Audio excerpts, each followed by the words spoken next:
Muy buenos días, hoy 17 de julio conmemoramos los 95 años del glorioso Partido Comunista Colombiano. Desde el regional Ramón Tovar Andrade extendemos un saludo a toda la militancia de nuestro departamento y de Colombia. Hoy queremos desde nuestra dirección regional compartir con ustedes una reflexión histórica que nos permita además preguntarnos sobre los orígenes de nuestro partido, sobre nuestras luchas en los distintos frentes de masas y por supuesto entender que este momento que estamos viviendo es el resultado de la entrega, del sacrificio de hombres y mujeres que han creído en un proyecto revolucionario para transformar la nación y el mundo. Es así que hoy queremos hacer mención de esos hombres y mujeres que le han aportado a este proyecto revolucionario. Seguramente se nos escaparán algunos nombres, pero la idea es precisamente que entre todos y todas empecemos a construir nuestra historia, a hacer memoria y a seguir ese legado de lucha de nuestros camaradas. Recordamos a José Guerrero, quien participó del primer pleno ampliado que dio como apertura al Partido Comunista Colombiano. Un huilense, por supuesto, con otros compañeros que allí estuvieron también. Un hombre grandioso como Ramón Tovar Andrade, el primer concejal de nuestro partido a través del proceso unitario de Uno Anapomí. Alba de Moyano, Humberto Tafur Charri, el gran escritor y literato, Gloria Cutiva, los hermanos Quiñones, Clarita Beltrán de Rojas, Ricaute Vega Sánchez, Margarita Cruz, Hernán Rojas Cabrera, Miriam Huergo de Escobar, Chuchito Escobar como cariñosamente le conocíamos, Esther Nieto de Córdoba, Héctor Urriago, Judith, Isidro, Raquel Quintero de Castrillón, Ofelia de Almario, Jaime Suárez, Olga Oliveros, quien hacía parte de la Unión de Mujeres Demócratas,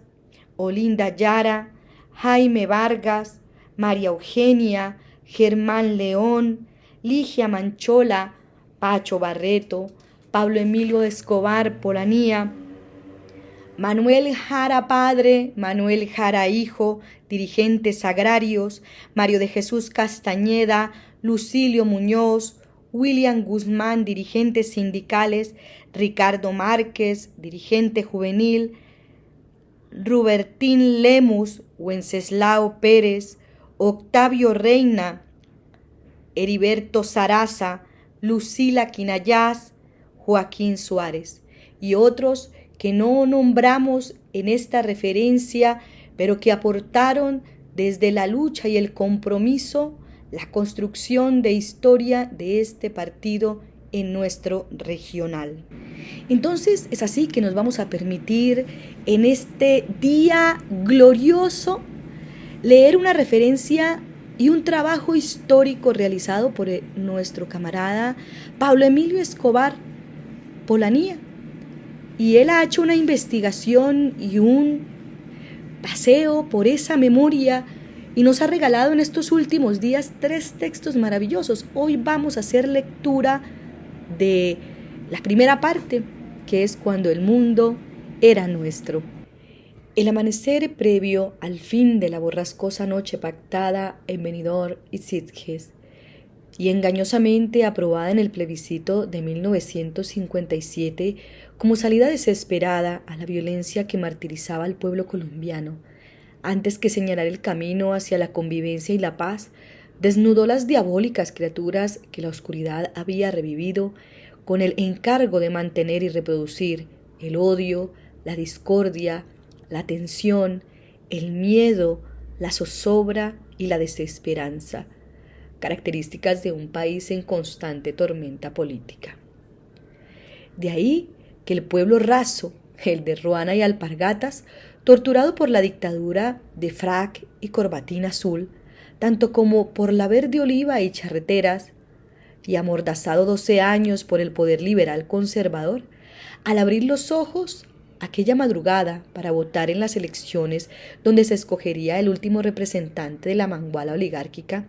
optara por recuperar identidad ejerciendo como poder popular emergente y con vozarrón desconocido mandara callar a los partidos hegemónicos unidos en torno a su candidato. Pero la balanza de la justicia electoral había sido calibrada fraudulentamente y ese pueblo que de tonto no tiene un pelo, aquel 19 de abril, burlado de nuevo y cansado de ladrar a la luna, decidió reclamar sus derechos organizando una guerrilla que, haciendo coro a otras voces con acciones intrépidas, expresó su opinión, rebeldía y temeridad hasta agravar la ya muy perturbada vida nacional. De esta manera, la herencia de Lleras Camargo, Valencia Muñoz y Lleras Restrepo al presidente Misael Pastrana Borrero de 1970 a 1974 fue un país marcado por la ilegitimidad, con las libertades ciudadanas pisoteadas por la bota militar, al amparo del estado de sitio, los poderes públicos fragmentados por el reparto paritario, enfrentado a una oposición política constreñida por la violencia y el Frente Nacional. Y con el estudiantado en las calles peleando contra el Plan General de Desarrollo Económico y Social, ahora conocido como las 4 estrategias. Con el énfasis del gobierno de las 4 estrategias, puesto sobre uno de los pilares del plan, la tecnificación de la educación, que supuestamente garantizaría el pleno empleo, las organizaciones populares y en primer lugar el movimiento estudiantil, universitario y de secundaria luchaban contra el desconocimiento a la autonomía y el cogobierno universitario, la asfixia presupuestal a la universidad pública que negaba la ampliación de cupos y cerraba los servicios de residencia y cafetería. Además, enfrentaban la exclusión de las áreas de humanidades, de los pensum académicos y la tendencia a tecnificar la educación secundaria fortaleciendo el SENA y creando los INEM y los ITAS, mientras desincentivaban el bachillerato clásico público y con él la formación integral de la juventud. La discusión, análisis y movilización de los jóvenes reclamando mayor presupuesto para la educación en defensa de los contenidos humanísticos en la educación pública, ligada a la lucha por el cogobierno universitario, garante de autonomía en la concepción e implementación de contenidos académicos afines a los intereses nacionales y no al querer de la gran industria urgida de mano de obra calificada y barata. Muy pronto fue ampliada con expresiones de solidaridad hacia la lucha del pueblo indochino, Vietnam, Laos y Camboya, por sacudirse del yugo imperial estadounidense. Lo mismo que con las antiguas colonias portuguesas en África, que al caer en 1974 la dictadura militar lusitana, vencida por los movimientos de liberación nacional en sus dominios de ultramar, arrastró tras de sí oprobioso régimen colonial y prohijó otra fuerza antiimperialista mundial con la cual el movimiento estudiantil colombiano se identificó y solidarizó.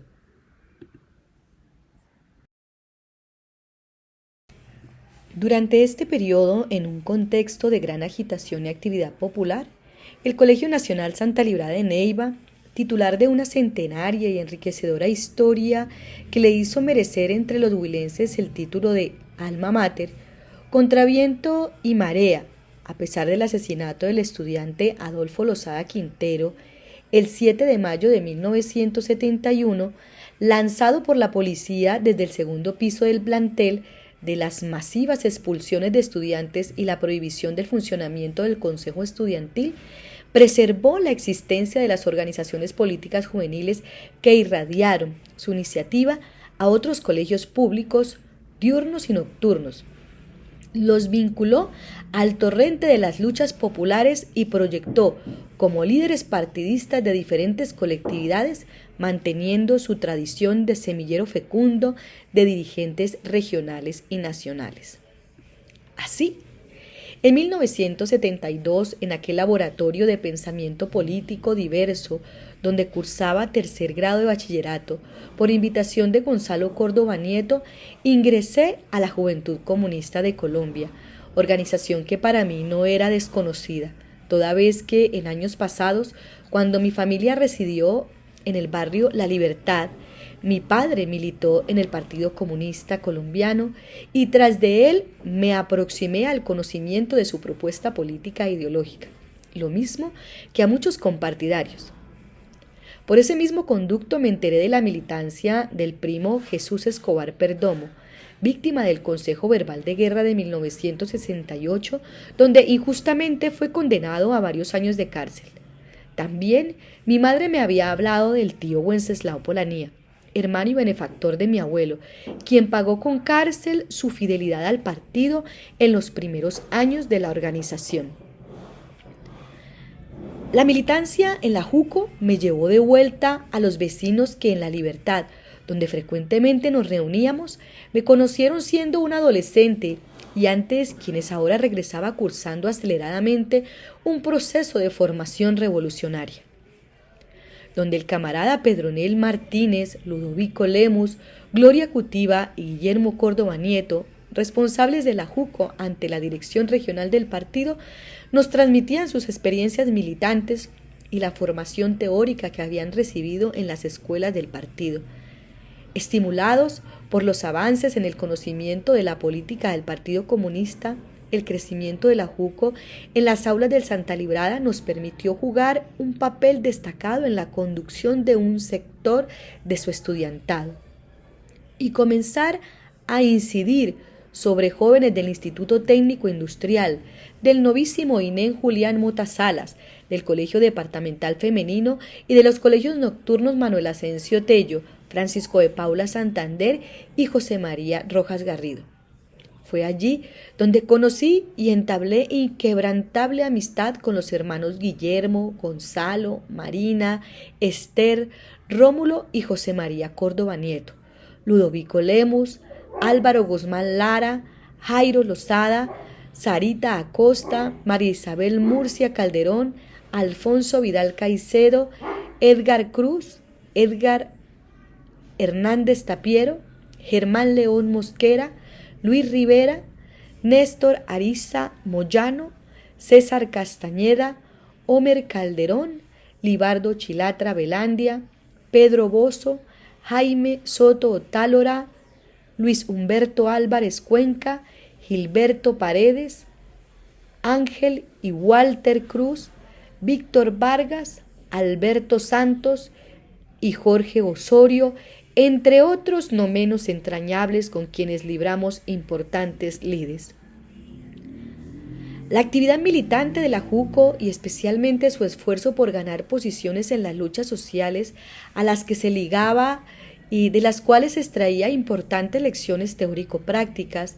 en una etapa en la que el regional del Partido Comunista bregaba por reponerse del daño recientemente infligido por el régimen a su estructura organizativa, como resultado de la persecución y el procesamiento judicial a sus principales dirigentes, abrió la posibilidad para que los militantes de la JUCO, más esclarecidos y comprometidos, ayudaran al partido en el trabajo de acompañamiento político a sus bases. Así, poco a poco, dirigentes juveniles fueron fogueándose al lado del partido, estudiando su teoría, cualificando su discurso, haciéndose conocer de sus compartidarios y ganando su respeto, enraizándose en las luchas populares y asumiendo nuevas responsabilidades en organizaciones sociales en las que el Partido Comunista tenía incidencia. Para apoyar aquel proceso, la dirección regional del partido descargaba sobre nuestros hombros tareas que nada tenían que ver con la organización juvenil, pero que nos ayudaban a comprender mejor la política de la combinación de todas las formas de lucha de masas. Con ese propósito, en junio de 1975 fui comisionado para asistir en compañía de Pedronel Martínez a una entrevista con guerrilleros de las FARC. En aquella reunión, en las montañas del municipio de Campo Alegre, conocí al camarada Lirio, también llamado Joselo, que nos hizo una amplia exposición sobre la importancia de la lucha guerrillera y quien, al mando de un destacamento fariano, a los que por su edad un periodista llamó la premilitancia de las FARC, pocos días después tomaron por asalto a la población de Algeciras. Rememorar hoy el camino transitado en la Juco al lado de mis compañeros de generación resulta sumamente hermoso, enaltecedor y revitalizador. Naturalmente, como jóvenes revolucionarios que explorábamos un horizonte por alcanzar, soñar un mundo nuevo y poblado por seres libres sin ataduras ni sujeciones al régimen tirano y excluyente en que nacimos, donde fuimos formados y al que luchamos por tumbar y enterrar para que sobre sus ruinas germine el reino de la humanidad feliz. Siempre fue la tea que nos alumbró el camino antes de asumir las tareas grandes o pequeñas con las que en aquellos tiempos nos comprometimos, enamorados de aquellos sueños con los que construiríamos una nueva Colombia. Vivíamos convencidos que el mundo era nuestro. Cuando la Confederación Sindical de Trabajadores de Colombia, CSTC, después de obtener su personería jurídica tras varios años de pelear por ella, realizó su primer congreso, todos los jóvenes comunistas queríamos volvernos sindicalistas. En 1974 el ejército portugués, protagonizando la revolución de los claveles rojos, derrocó la dictadura de Antonio de Oliveira Salazar. Reconoció la independencia de las antiguas colonias en ultramar e instauró un gobierno democrático de transición. Y todos, en la Juco, nos presentamos a pagar servicio militar obligatorio. También cuando el partido impulsó la creación de la Federación Nacional Sindical Agropecuaria, FENSA. Hasta en las materas más queridas por nuestras madres sembrábamos cilantro, porque los revolucionarios teníamos que ser campesinos afiliados a FENSA. ¿Qué no recordar cada vez que las FARC se tomaban militarmente algún municipio? Afortunadamente, era el momento en que las guerrillas aún estaban en el corazón de la selva y las novias nos resultaron más convincentes. La explicación de ese ímpetu puede ser sencilla.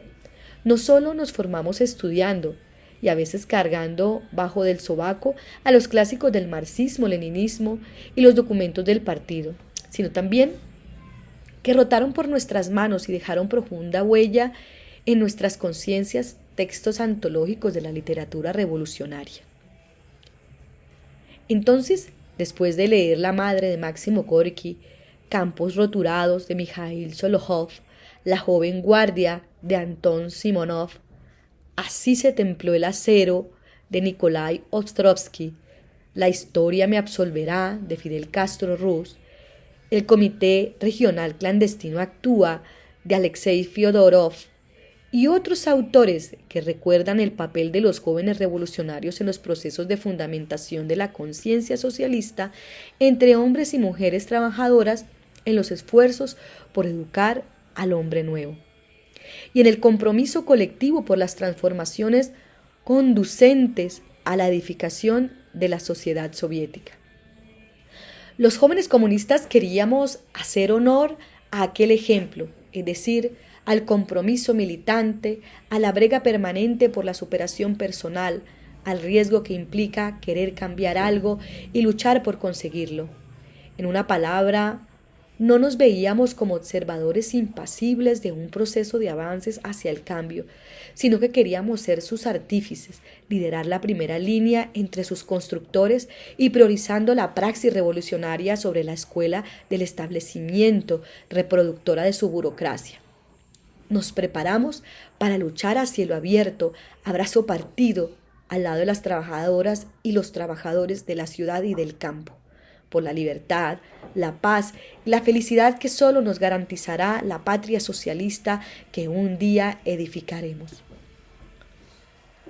Nunca fui un estudiante excelente, pero siempre figuré entre los 5 mejores del curso durante todo el bachillerato.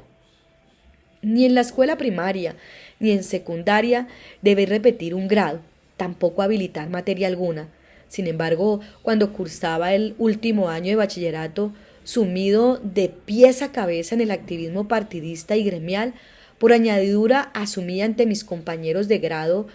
compuesto por 3 cursos, la responsabilidad de gestionar hasta publicar la revista Juventud, órgano de promoción de 1975, compromiso que coincidió en el tiempo con la definición de la situación militar y la preparación para la presentación a las pruebas de Estado, también llamadas pruebas ITFES, como requisitos básicos para ingresar a la universidad. Por aquel entonces, con los formularios de inscripción a las pruebas ITFES, nos entregaban un gran plegable con la información de las diferentes carreras que cada universidad ofrecía. Después de analizar mi perfil académico, las opciones que ofrecía la universidad pública y conociendo de antemano la precaria situación económica de mi familia, consulté a mis padres la posibilidad de que me ayudaran para presentarme a cursar una tecnología que ofrecía la Universidad de Medellín. No era la carrera que más me interesaba, pero era la más corta y decía brindar a sus egresados algunas opciones de empleo. La respuesta de mamá, que siempre entendió mejor que papá la importancia de que sus hijos estudiaran, fue clara y tajante. Hijo, con esfuerzo hasta aquí pudimos ayudarle. No cuente más con nosotros, haga lo que pueda y que Dios y la Virgen lo protejan. A partir de ese momento descuidé mi proyecto académico hasta reprobar el curso y me refugié en el activismo partidista, respaldando por la recomendación del secretario general del regional, Huila, el camarada Ramón Tovar Andrade, quien solía repetir a los jóvenes comunistas que aspiraban a cursar una carrera: camarada, la revolución no necesita doctores, necesita revolucionarios. Y no faltó quienes le pusiéramos cuidado. Corría el mes de agosto de 1975, cuando casualmente una tarde de domingo asistí a una reunión del recién creado Centro de Provivienda número 1 de Neiva, el cual no estaba afiliado ni había sido invitado, pero donde su presidente, mi buen amigo y camarada Josué Moyano Calderón, enredado por la ausencia del resto directivo del centro, me pidió que en breve charla a sus asociados hiciera una exposición relacionando el movimiento estudiantil con las luchas por la vivienda y que adicionalmente, ante la ausencia del secretario, el compañero Carlos Julio Trujillo, le ayudara con la redacción del acta de la sesión. De aquella reunión salí con el compromiso de regresar 8 días después para hacer una nueva charla política a los inquilinos. Meses antes, el órgano teórico del Partido Comunista, la revista Documentos Políticos, había publicado el artículo Provivienda, herramienta de trabajo de los comunistas, autoría de Lelio Rodríguez, con el cual fundamenté mi sucesivo trabajo en aquel colectivo, donde por sustracción de materia terminé suplantando su dirección estatutaria, acompañándolo a agotar todas las posibilidades legales de solución a su problema y ayudándolos a preparar para la toma de tierras. Con alguna imagen de experto en el tema, a mediados de 1976, por invitación de los concejales de Pitalito Rafael Pino Ricci y Teodulo Guzmán, quienes viaticaron al camarada Guillermo García, más conocido por su nombre artístico como Jesucristo González, para que viniera a Neiva a contactar a Provivienda con el fin que les ayudara a organizar a los destechados que tomarían un terreno del municipio. Viajé a Pitalito y creamos el centro número 1, que posteriormente dirigió el proceso de fundación del barrio Cálamo. Por esos mismos días asistimos en representación del centro número 1 de Neiva. Asistí en Bogotá a la Asamblea Nacional de la Central Nacional Provivienda. De la toma de tierras ayudé a preparar al centro número 1 de Neiva para hacer efectivo el derecho a la vivienda, cumplida en septiembre de 1976. Estuve ausente porque días antes viajé a la República Democrática Alemana, donde cursé la escuela superior. Lo importante fue que el régimen político, al obligar a este grupo de despechados a optar por una acción de fuerza, tras ser desalojados violentamente del terreno y ocupado y permanecer durante año y medio hacinados en la caseta comunal del barrio Caracolí, gracias a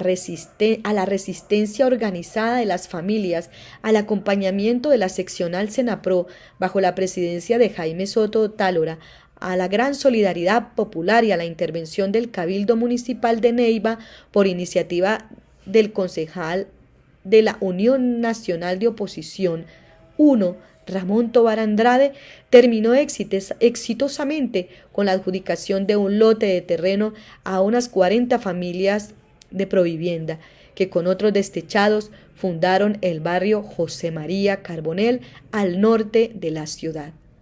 Pablo Emilio Escobar Polanía, Neiva, 18 de mayo de 2025. Bueno, y aquí hemos terminado la lectura de este primer texto, Cuando el mundo era nuestro. Los invitamos a leer los otros dos y a que charlemos y a que hagamos un diálogo sobre nuestra memoria.